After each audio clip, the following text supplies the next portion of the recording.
New year, fresh start, time to recreate myself. What will I find when I walk down this path? New friends, new goals, new challenges to be met. I will meet them, and I am going to succeed. New year, fresh start, it's time for self-discovery. Episode 13. Unrefusable Conditions. Come in, Mr. Cruz. We've been waiting for you. A slithering sort of icy filth wiggled up and down Noah's back. He gave each of the three people a brief moment of inspection, starting with the headmistress, followed by Demi, and lastly, his attention fell on Miss Miyoshi. Miss Miyoshi sat beside the third empty chair in front of the headmistress's desk. A blank expression sat upon the demon teacher's face, which only heightened the anxious kinetic energy within Noah's stomach. Demi had not looked his way yet, and she frowned. She stared at the corner of the headmistress's desk, and her arms rested in her lap. The headmistress openly stared at him with the same sort of downward frown that she usually wore. It wasn't the sort of frown that conveyed disappointment or anger, but simply a means of not trivializing the situation. Noah came inside silently, sat down in the middle unoccupied seat, and gazed into Headmistress Darboux's eyes. Before we begin, may I please ask a question? Headmistress Darboux gave the most subtle of nods. No disrespect to Miss Miyoshi, but why is she here? If this is a disciplinary hearing of some kind, is there a reason she needs to be present? Miss Miyoshi didn't react, and she kept peering at Noah non-aggressively. Demi still averted her eyes. Mr. Cruz, is that what you wish to continue to be called? Why am I asking you that? The student body knows you as such, and to call you otherwise would be troublesome. Now, as I was saying, Mr. Cruz, Miss Miyoshi requested to be present, and I decided to allow her presence. I hope that is sufficient reason for you. If it is your wish, ma'am. Have you reached a decision on what you would like to happen? What I would like to happen? I would like for my school to be safe from outside threats. It seems that such a whim is not possible during this school year. Let me start off by saying thank you. You saved our students, our school, and our teachers from a gruesome fate. Secondly, I will admit I am most displeased that you kept your identity from me. Would you have hired me if you would have known I was an archangel war criminal on the run from both Heavenos and Helos? Probably not. You signed paperwork attesting that all of the applicant information you provided was true to the best of your knowledge. You breached the contract, and so thus I could terminate your employment right now. You could. I am a little curious why you're not. Headmistress Darboux laced her fingers together on her desk. Please tell me why you decided to accept a teaching position with us. Well, I wanted to have a hand in shaping young minds. I love the idea of empowering others, and I decided to try to use my experience, knowledge, and expertise to my advantage. I'm sure you are well aware that my teaching credentials are legitimate and earned through an accredited institution. Yes, we are aware of that. I'm sure that you have many degrees, don't you? 100 years is a long time to be on the run. I didn't want to waste it. You really care about our students, don't you? Even the ones from Helos. Ma'am, just because I fought in a war against Helosians doesn't mean I have any ill will toward them. Back then, I was just doing what my commander told me. I regret the whole damned Bright War, and everything that happened in its wake and as a result. Demi spoke up and gave Noah teary eyes. I fought against you. Maybe not directly, but we were once battlefield enemies. I know. Both the headmistress and Miss Miyoshi remained quiet, but they watched as Demi turned around to face Noah. I went through decades of therapy because of that war. It took me so long to get over it.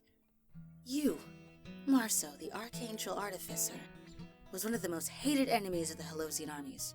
She pointed at him, although she didn't touch him. I literally lost best friends in that war on the same battlefield where we both fought. Several tears trailed down Noah's cheeks, and they plopped down onto his lap. Headmistress Darboux's eyes opened a little wider, and she sat back in her chair. Miss Miyoshi licked her lips nervously, and she started fumbling with her fingers in her lap. Demi just stared at Noah. I know it means nothing, but I'm really sorry. Really, really sorry that I had to play a part of it. To be honest, I didn't want to join the military or the war effort. I didn't have a choice. You didn't? When an angel is discovered to have the gift of the words of creation, their lives are no longer their own. They're recruited and enrolled into a special academy where they're taught to harness their gifts. Typically, the lucky angel has to leave their family behind and go to a new, strange place. At least that's how it was for me. I actually enjoyed my time at the academy, until the Bright War broke out anyway. Once it did, all of the young artificer students were drafted by the Heavenos military, and we were forced to contribute to the war efforts. As a child, I never wanted to be a soldier or an artificer. What did you want to be when you were little? It's going to sound dumb, but I wanted to be a scholar and to be in charge of one of the great libraries in Heavenos. I'm sorry that you didn't get to be a librarian. To be honest, had you not been a part of the war, I'm convinced that Helos would have won. Still, there were monsters and villains on both sides of the conflict. I'm not guiltless. I've killed more angels than I would like to admit. Did you lose any loved ones or friends? Yeah, a lot of childhood friends, as well as my little sister.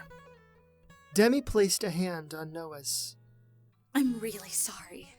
I'm really sorry too. Can you forgive me? I can one day. In the meantime, I still want to be your friend, okay? I hope that you can give me time. But on that same token, can you forgive me? You are forgiven, and I totally understand that you need time. I'm willing to wait as long as it takes. Thank you, Noah. Thank you, Noah. I have a question. You mentioned words of creation. Is that how you are able to create weapons and artifacts? Noah simply nodded. I see. Is that something that can be learned, or is it the capacity only available to those who are genetically disposed to the craft? I can't teach it to someone who doesn't have the innate ability. So I suppose it is genetic. What a pity.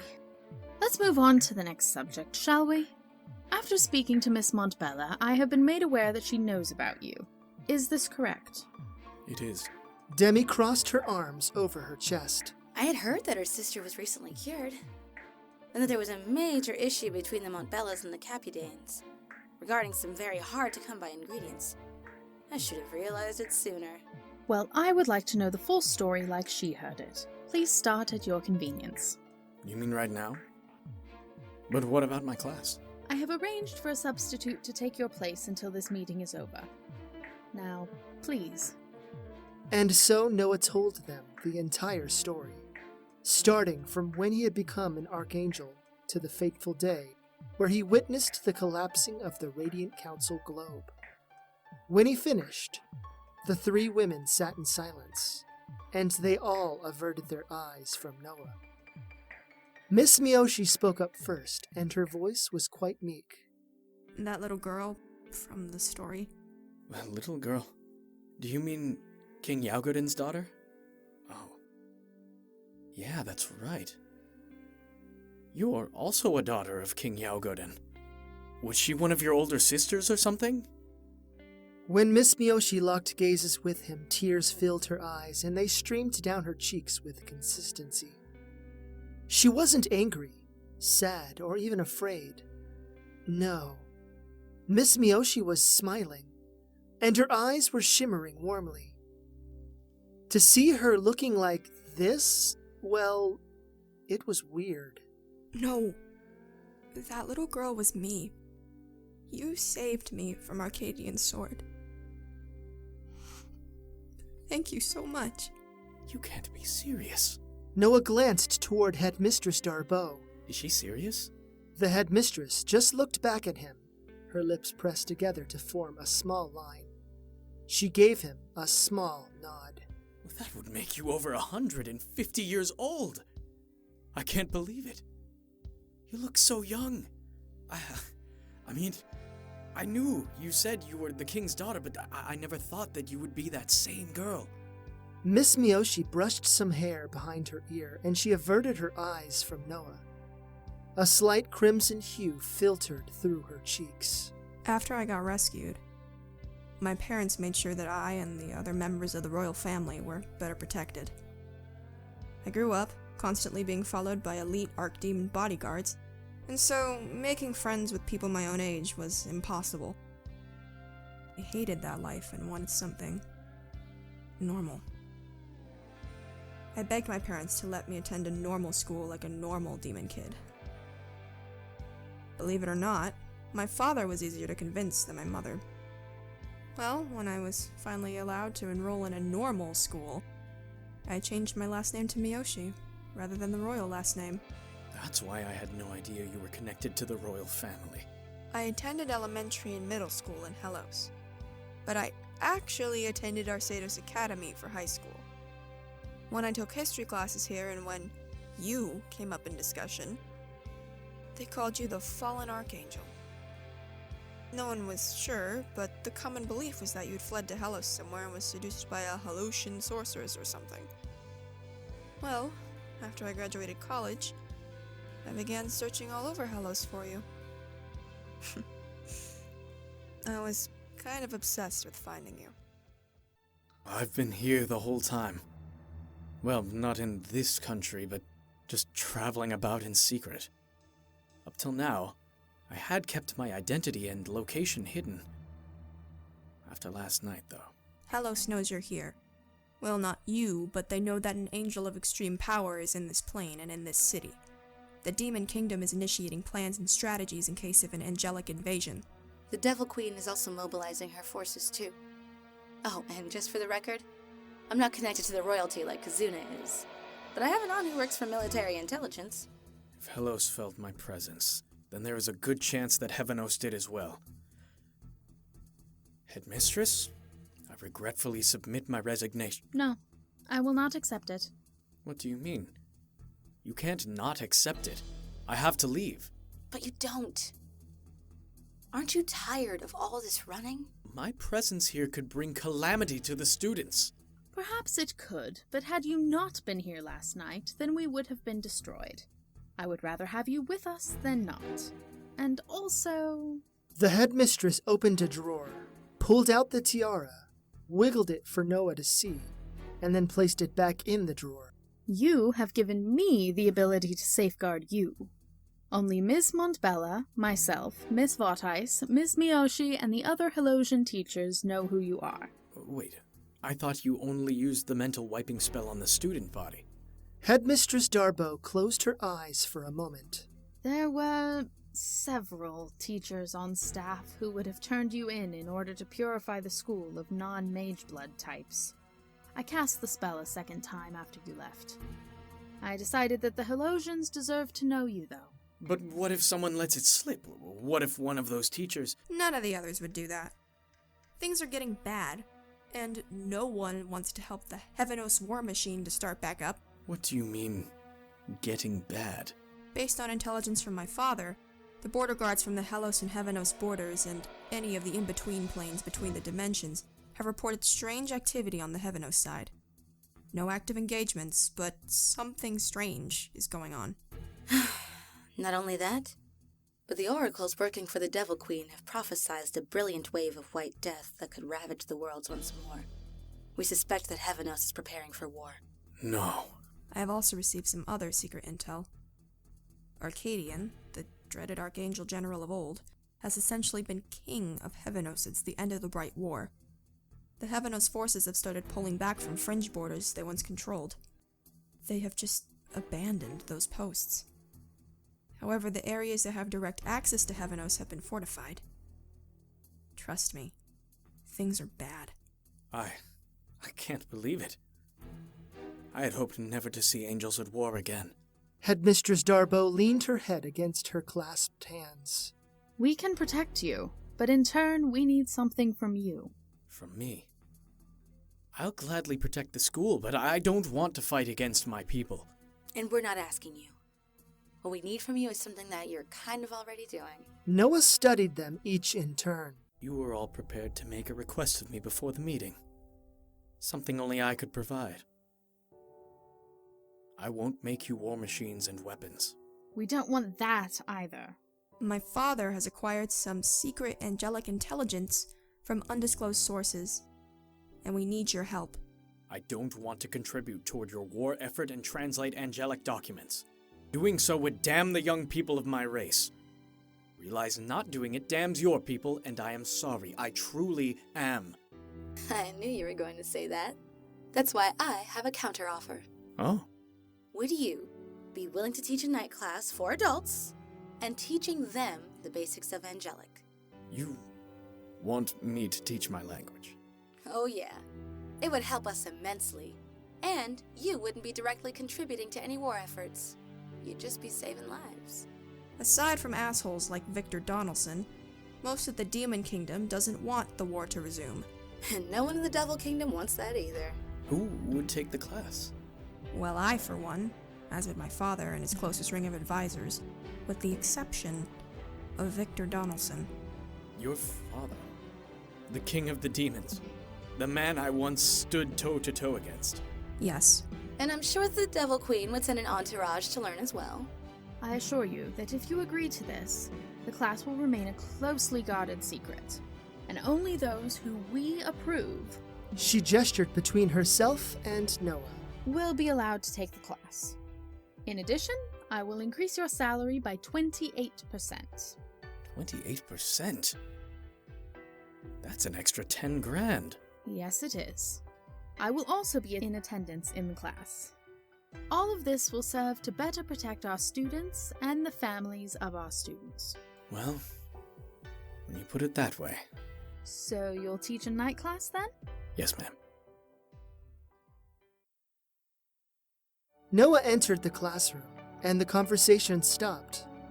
The substitute teacher, a young mage-blood man named Mr. Cornealeas, had been leading the class on some intermediate demonic language exercises. Oh, you're back. If you want, I can finish the class. There's only 15 minutes or so left. That's okay. I'm happy to pick up where you are. Feel free to take a break. Mr. Cornealeas nodded and started to collect his things. Noah moved to the front of his class, gave the students a quick glance, and he opened his mouth to speak. A young girl sat in the row closest to the window, second seat from the back. She was tall, had brown skin, long black hair that had been tied into a pair of small buns on the back of her head, and a pair of green eyes. Do we have a new student today? Yes, sir. She just transferred in today. Today? I'm surprised I haven't received the paperwork on it. But then again, I did have that meeting this morning. A warm smile creased on Noah's face, and he gave the new student a slight bow. Would you please stand up and introduce yourself? I'm sorry if you have already done this for the rest of the class. The girl stood up straight, and her movements were quite graceful and refined. She wore the typical uniform, and the only jewelry she had was a pair of silver earrings, a small pearl pendant around her neck, and a silver ring on one of her fingers. Good morning. My name is Diane Escantes. What is your name? Well, my name is Mr. Cruz, and I'm your homeroom teacher. I had a meeting with the headmistress this morning. Otherwise, I would have greeted you. Welcome to Arceados Academy. We're glad to have you. Many of the students said welcome, and Diane's cheeks flushed a little. She sat back down, and a small, uncertain smile appeared. She averted her eyes for a bit as Noah continued to discuss the exercise that Mr. Cornealeas had started.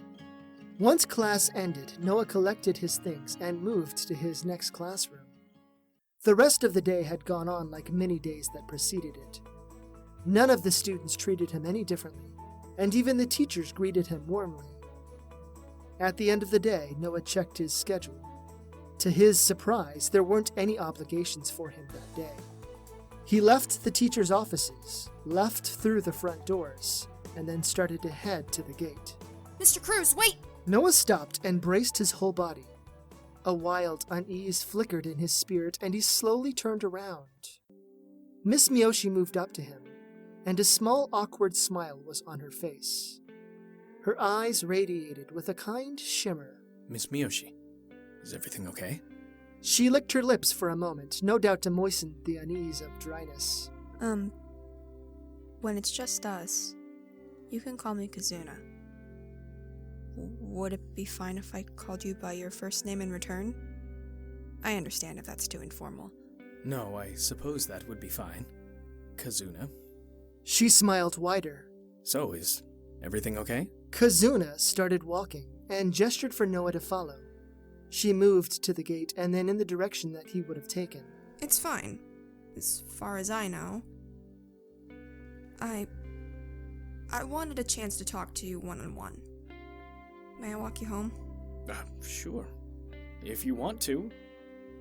I'll be honest, I figured you'd be more angry at me than Demi was. They walked down the sidewalk, and clusters of students took notice of them. Noah didn't really pay them any considerable mind, other than to avoid walking into them. I mean, it is strange to be talking to you like this. Especially because I spent so long trying to find you. About that. Why did you try and find me? Kazuna lowered her gaze for a moment. A couple of reasons. Although as the decades rolled on, the reasons changed. At first, I wanted to find you and demand answers from you. I didn't understand why you did what you did, but then you just disappeared. Other demons and devils said that you had turned traitor against your people, but none of my father's aides or advisors knew anything about you. Your people sent many hunting parties into our territories searching for you, and so that only intensified my desire to find you. You were like this amazing mystery that I was connected to, and yet you were a puzzle I couldn't figure out. Noah breathed a heavy sigh. After I started high school, I shifted my focus toward wanting to bring you to justice. You had slain so many Holotians, or at the very least had a hand in thousands of deaths. I felt this all-consuming conviction. And let's face it, I was going through adolescent hormonal changes. You got the focus for my shifting rages. I suppose it's a good thing that you didn't find me then. Kazuna tucked some of her hair behind her ear. Yeah, no kidding. It wasn't until after I graduated college that my focus shifted a third time. My newest and most recent goals were to find you, and well, thank you. Thank me? For saving your life? Yeah, and I wasn't the only one who wanted to find you for that same reason. My father also sought you out. As you may or may not remember, Arcadian had captured me and forced my father to surrender. That terrible archangel told him that unless he allowed himself to be killed, I would be executed. However, if he took my place, I would be held captive and kept alive. My father was ready to greet death without regret. The rest is history. Your act of heroism not only saved my father and I, but Hellos as a whole. Oh, I wouldn't say that. She stopped, and her voice took on a dreaded chill. No. You saved Hellos, literally. I don't know how close you were to the Archangel Arcadian back then, but we managed to get some really messed up intelligence from back then. Noah turned around and made sure that he and Kazuna were alone. They stood beside another kid's park, and there weren't any people in sight. To be honest, aside from being a part of the Archangel Corps, I was just designated to make artifacts. I was asked to make some very serious and terrible devices. I never told Arcadian or many of the other Archangel comrades I had finished some. So, you did finish them? A couple. But they were sealed away. None of the angels, archangels, or Arcadian can get them. How can you be so sure? Because those artifacts are locked away in my armory, which is an interdimensional space that can only be summoned with the key to the door. You'll understand if I don't reveal where the key is, right? Kazuna smiled a little, and a little of the color returned to her cheeks. It's a relief that your armory is sealed, then. The intelligence reports from back then indicated that Arcadian's plan was to unleash some kind of super weapon against Talos, after my father and I were killed. Its name was so strange. Maybe it was Pagan Diril? Something like that? No. It's the Pathandrel. I only told one person about it, and I made her promise to keep it secret. Looks like Kazuna betrayed my trust. Kazuna? As in the Archangel Sword Maiden of Blood? Were you two? Yeah. But I always suspected I wasn't the only one. I had hoped I was. But I suppose she and Arcadian might have been more than what I thought they were. So I take it you made this Pathandrel. I did. How bad a weapon was it?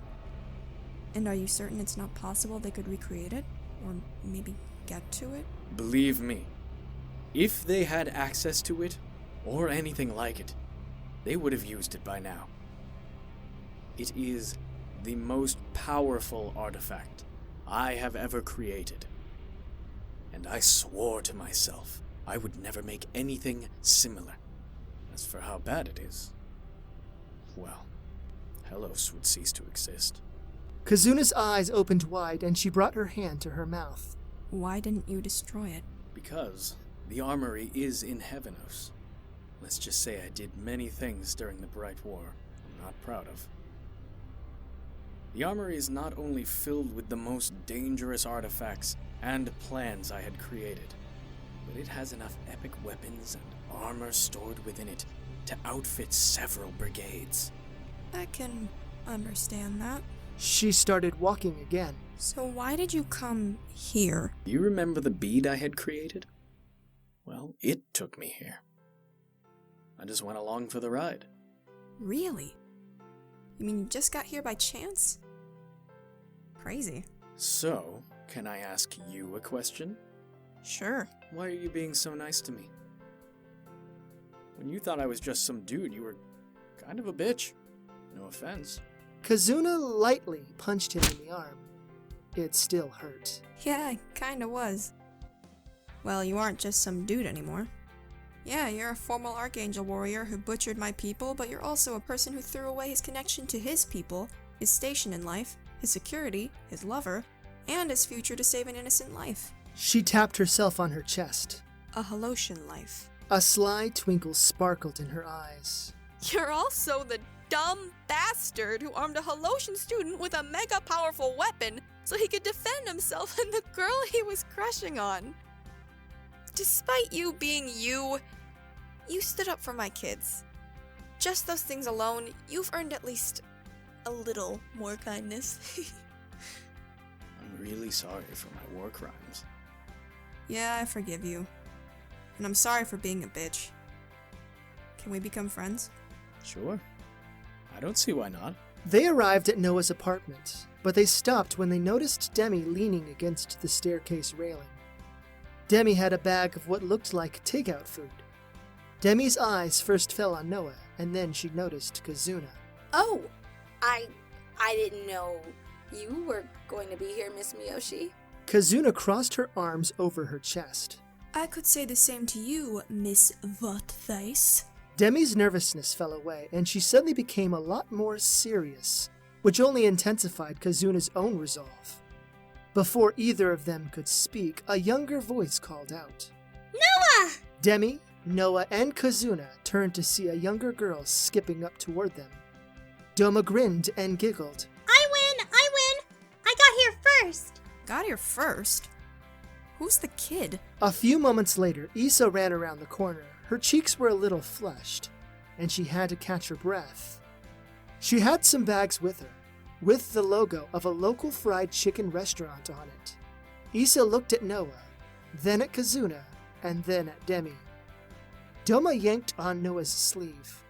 Is there some kind of party going on?